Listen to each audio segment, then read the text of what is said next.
Chevy dealers are currently slashing prices by tens of thousands of dollars, with some discounts reaching $32,000 per vehicle. This isn't a typical sale, it's a survival strategy. The real question is who caused this price collapse and how far it will go. Production went off course unexpectedly. Normally production follows predictable rhythms, but that morning everything felt different. The screens that usually showed steady output spiked sharply, surprising even seasoned engineers. Our forecasting model had predicted a surge that no one anticipated. Initially people thought it was a temporary glitch, but repeated validations confirmed the spike. Tension filled the room as managers realized production had been authorized far above normal levels. The robots and conveyors kept running, following the algorithm which assumed demand was high. By midday, extra vehicle frames piled up at the end of the line. The error was growing, and it was too late to reverse it. But this was just the beginning. When the data reached strategy teams, the projections no longer made sense. Demand patterns that had been reliable for years suddenly fluctuated unpredictably. Economic shifts, competition, and changing consumer preferences meant that old assumptions were no longer accurate, yet the forecasting engine continued to insist they were.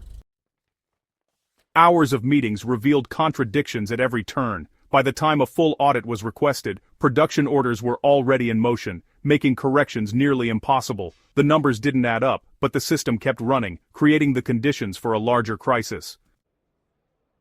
Logistics soon became the next bottleneck.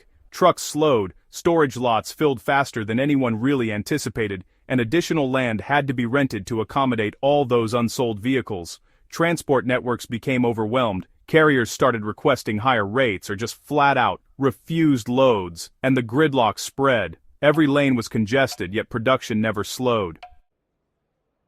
The pressure escalated to GM's executive level. Emergency meetings revealed that traditional methods really couldn't fix the massive inventory surge. Leadership debated stopping production, moving excess units, or just letting stockpiles grow, each option carrying some major risks.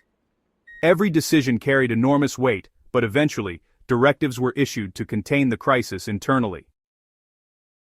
Meanwhile, dealerships faced the real explosion. Vehicles sat unsold, accruing costs and increasing debt. Staff morale collapsed as commissions shrank and operations stalled. The longer cars remained unsold, the more strain it put on the business. One dealership eventually cut $32,000 from a sticker price, a desperate move that triggered chaos across the market. Other dealerships panicked, and buyers held out for lower prices. Staff fatigue turned into revolt. Salespeople and support staff became disengaged as commissions dwindled and negotiations dragged on. Trust and loyalty eroded, leaving survival as the primary concern. The crisis had moved from numbers on a screen to real human